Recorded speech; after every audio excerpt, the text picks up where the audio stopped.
Buen día, en esta ocasión les vamos a exponer acerca de las lesiones de la mucosa, junto con mi compañera Barrientos Velázquez Cristina y una servidora Figueroa San Juan Brenda Fernanda. Trastornos epiteliales. Es esencial conocer detalladamente las características microscópicas normales del epitelio en sus diversas localizaciones intraorales. Cuando el tejido se estudia al microscopio, y esto va a ser con el fin de detectar la presencia de hallazgos anormales. Un elemento importante para diagnosticar las enfermedades del epitelio va a ser el estudio de los melanocitos. Múltiples factores locales y sistémicos pueden afectar al epitelio oral y alterar sus manifestaciones clínicas y microscópicas. Los irritantes físicos locales crónicos, como el humo del tabaco, pueden actuar sobre el fino epitelio plano, normalmente no queratinizado, induciendo un engrosamiento excesivo de la capa de queratina y de estrato de células espinosas. Como consecuencia de los numerosos factores locales y sistémicos que afectan a la mucosa oral, en esta localización anatómica se encuentra un amplio espectro de lesiones amartomatosas, reactivas, inflamatorias, autoinmunes, infecciosas, pigmentarias, displásticas y neoplásicas de origen epitelial. En este video les vamos a exponer las enfermedades que afectan al epitelio, agrupándolas en dos tipos generales, las lesiones benignas y las lesiones malignas. Iniciamos con las lesiones epiteliales benignas, en donde encontramos al papiloma plano y al queratoacantoma. El papiloma plano es una proliferación epitelial benigna cuya etiología no ha sido aclarada totalmente. Se ha demostrado que en la mayoría de los casos las proliferaciones papilares benignas de la mucosa oral se deben al virus de papiloma humano, VPH. Toda lesión papilar en ausencia de signos de infección por el VPH se denomina papiloma plano o papiloma. Es una lesión papilar exofítica que suele medir menos de 1 centímetro. Puede ser sesil o pediculado, blanco, que va a estar queratinizado, o rosado, que va a estar no queratinizado. La mayoría de las lesiones son solitarias y se presentan comúnmente en el paladar blando, úvula, superficie ventral y dorsal de la lengua, encía y mucosa oral. Se caracteriza su histopatología por una capa papilar gruesa de epitelio plano queratinizado o no queratinizado y un núcleo central de tejido conjuntivo fibrovascular. Se caracteriza por una capa papilar gruesa de epitelio plano queratinizado o no queratinizado y un núcleo central de tejido conjuntivo fibrovascular. Para tratar esta enfermedad es la extirpación quirúrgica de la base de la lesión y una pequeña área del tejido conjuntivo que la rodea. Las recidivas son muy raras. Queratoacantoma. El queratoacantoma es una neoplasia epitelial benigna que se presenta principalmente en la piel que se expone al sol, especialmente en la cara de los pacientes de 50 o más años de edad. Aunque la mayoría de estas lesiones aparecen en la piel pilosa, como en la nariz, en los párpados, las mejillas y las orejas, también se puede presentar en el labio inferior. La mayoría de los queratoacantomas se desarrollan con una rapidez a lo largo de un periodo de 1 a 2 meses y se presenta como nódulos en forma de botón nítidamente circunscritos que tienen un tapón central de queratina o un cráter lleno de queratina. Su aspecto clínico, su rápida forma de crecimiento y su aspecto histológico sugieren en conjunto que se trata de un carcinoma epidermoide. Su frecuente regresión espontánea indica que se trata de una lesión benigna y esto es sin tratamiento. Histopatológicamente lo vamos a encontrar como un tapón central de queratina rodeado por un contrafuerte en forma de copa nítidamente delimitado de epidermis normal, epitelio que muestra un patrón de crecimiento pseudocarcinomatoso en lugar de un verdadero patrón de crecimiento carcinomatoso. Epitelio formado por células espinosas bien diferenciadas con abundante citoplasma y mínimo pleoformismo nuclear, escasas figuras mitóticas y ausencia de figuras mitóticas anormales. El tejido conjuntivo circundante suele presentar un infiltrado entre moderado e intenso de células inflamatorias crónicas. El tratamiento es la extirpación quirúrgica de la lesión y se considera el tratamiento de elección porque este procedimiento es simultáneamente curativo y estéticamente aceptable. Lesiones pigmentadas benignas. En la cavidad oral pueden observarse una amplia gama de lesiones pigmentadas. Las lesiones descritas en este video son benignas y su pigmentación se debe en gran parte a la producción y depósito extracelular de la melanina. La melanina se produce en los melanocitos, una población especializada de células dendríticas que ocupa normalmente la región de las células basales del epitelio plano en la piel. Las diferencias de coloración de las lesiones pigmentadas tienen la siguiente explicación. Número 1. Las lesiones en las que la melanina confinada a las células basales tienen aspecto de color marrón. 2. Las células que incluyen melanina en la queratina y en el estrato de las células espinosas son negras. Y 3. Las lesiones que presentan melanina en el tejido conjuntivo tienen color azul. Manchas melánicas. Las manchas melánicas son pequeñas áreas fisiológicas o reactivas de las superficies mucosas, planas de color marrón, causadas por un aumento de la producción de gránulos de melanina, pero no del número de melanocitos. A veces se presentan pequeñas máculas pigmentadas en los labios y en las mucosas orales. La lesión del labio se denomina mancha melánica labial y la lesión intraoral mancha melánica oral. Principalmente la mancha melánica labial va a ser una lesión asintomática pequeña, plana, de color marrón a marrón negruzco, que se encuentran principalmente sobre el borde del bermellón del labio inferior. Las lesiones pueden aparecer en pacientes de cualquier edad y suelen ser solitarias, pero a veces son múltiples. La mayoría de las máculas miden menos de 5 milímetros de diámetro y tienden a presentarse cerca de la línea media del labio. La mancha melánica oral coincide con la mancha melánica labial, excepto en su presentación dentro de los límites de la cavidad oral. La mayoría de las manchas melánicas orales son menores de 1 centímetro de diámetro y se presentan sobre la encía, la mucosa del carrillo y el paladar blando. Histopatología.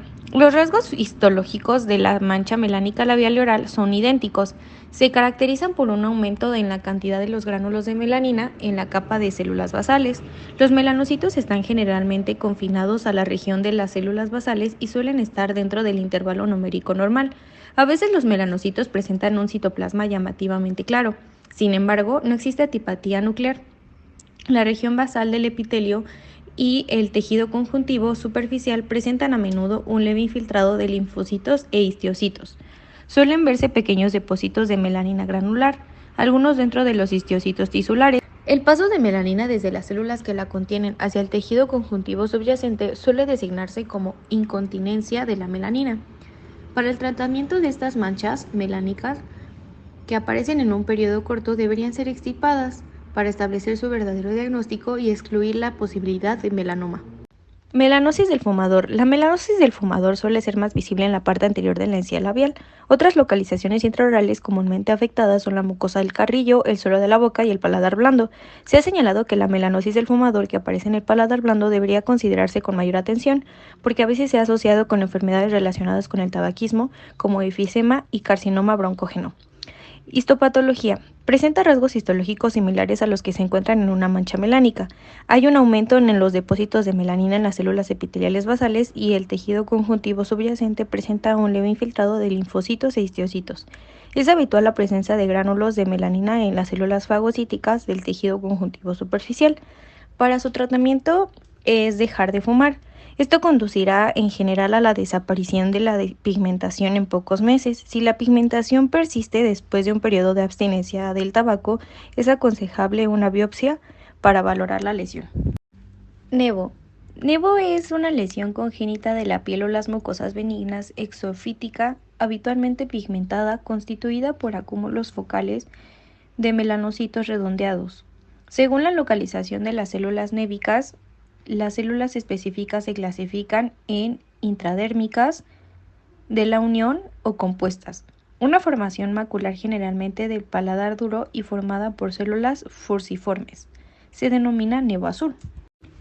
Nevo intramucoso intradérmico. Los términos nevo intramucoso y nevo intradérmico van a ser sinónimos. El primero se va a presentar en las superficies mucosas y el segundo en la piel.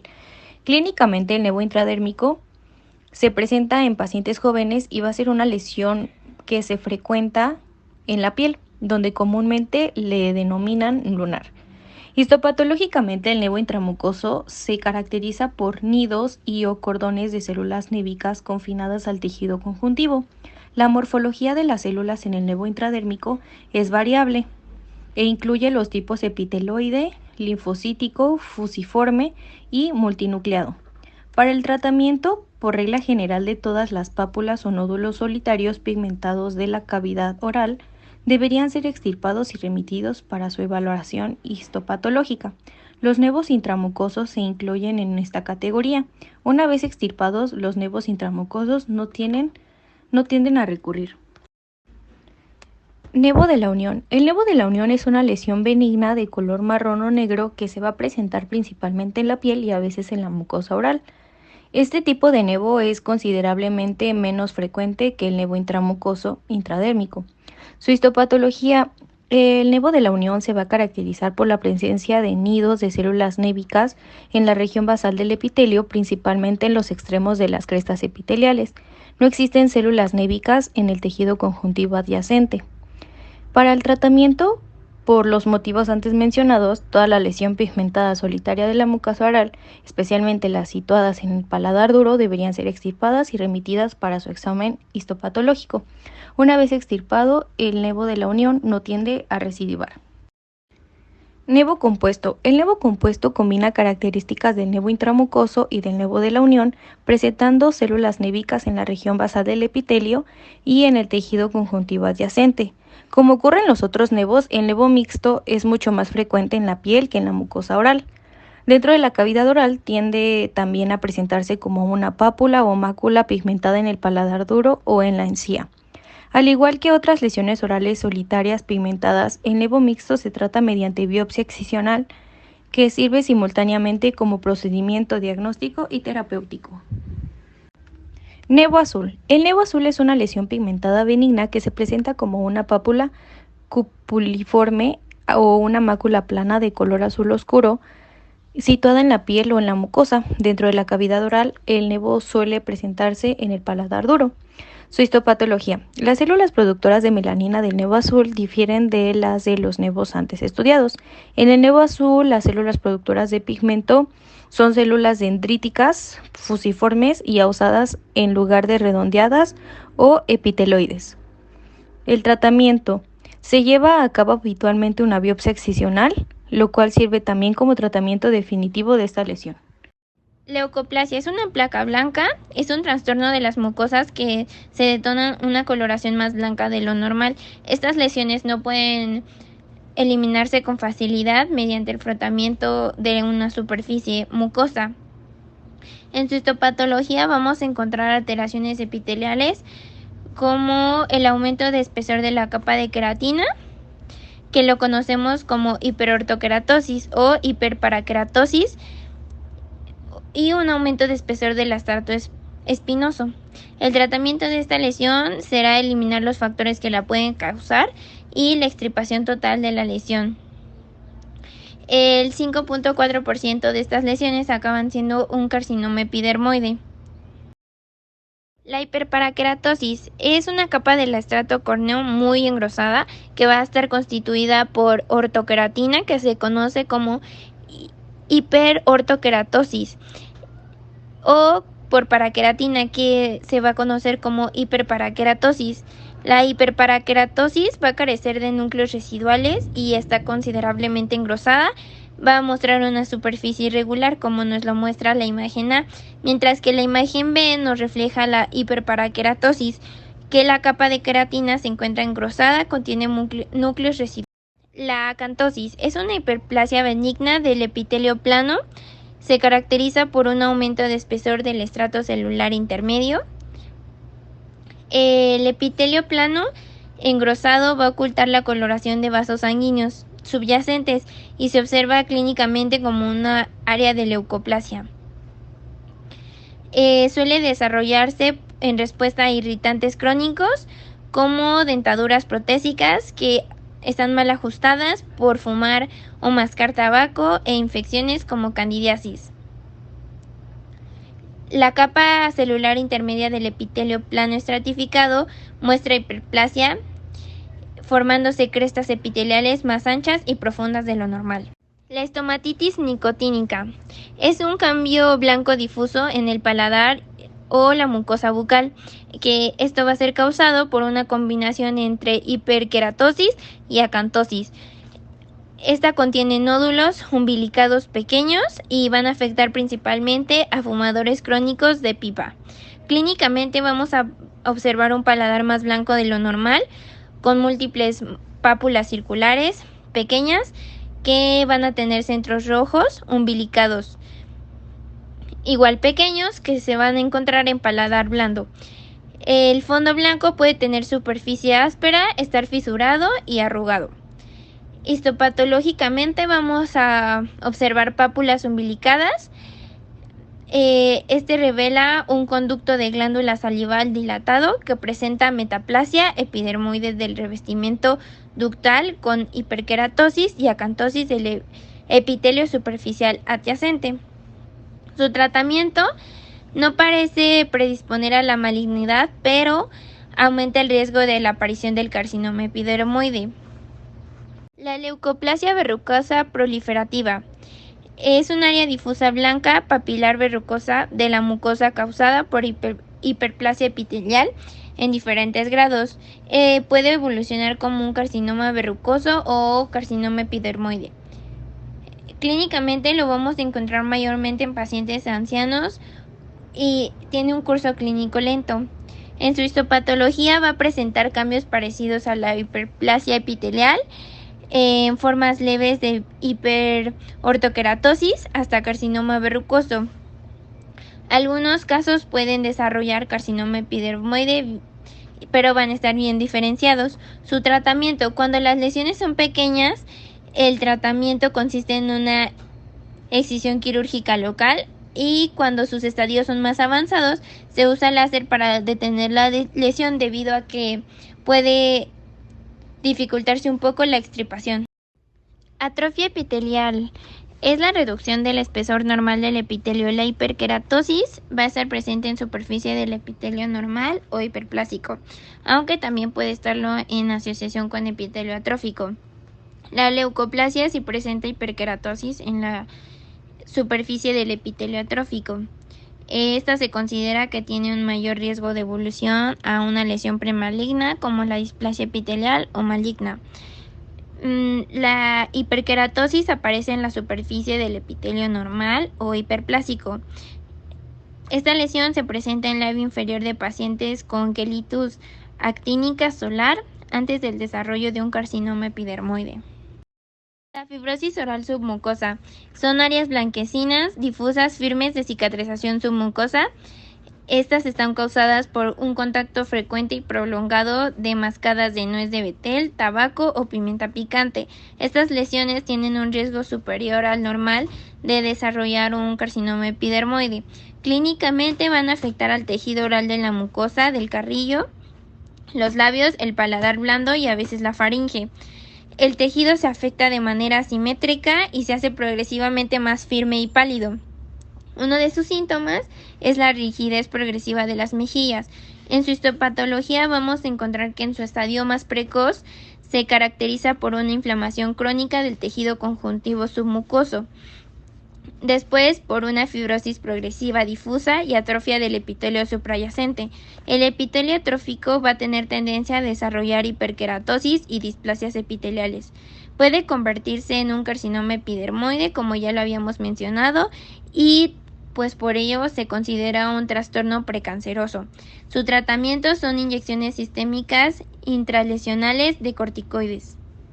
La displasia epitelial es el desarrollo de un proceso maligno dentro del epitelio plano estratificado. En este vamos a encontrar al carcinoma in situ, que es el estadio más grave de la displasia epitelial.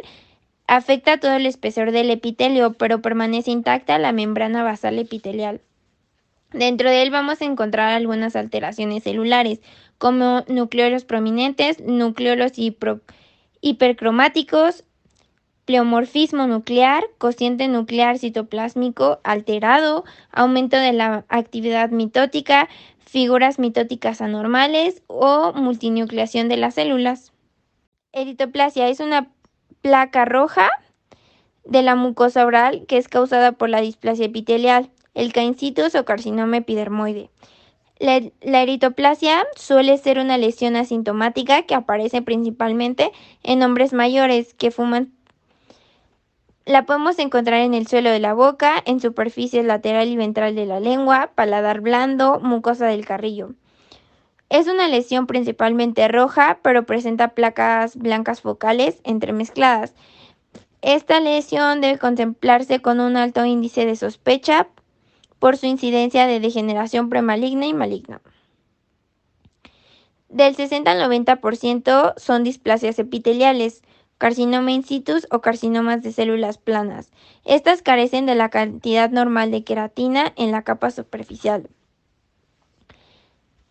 Las eritoplasias deben ser sometidas a biopsia. La displasia y el CIS se tratan mediante extirpación local. El carcinoma epidermoide se trata de forma más agresiva en función del estadio clínico de la lesión. El carcinoma epidermoide es una neoplasia maligna del epitelio plano estratificado. Puede producir proliferación destructiva local y una metástasis a distancia. El carcinoma epidermoides es la etapa final de la alteración del epitelio plano estratificado.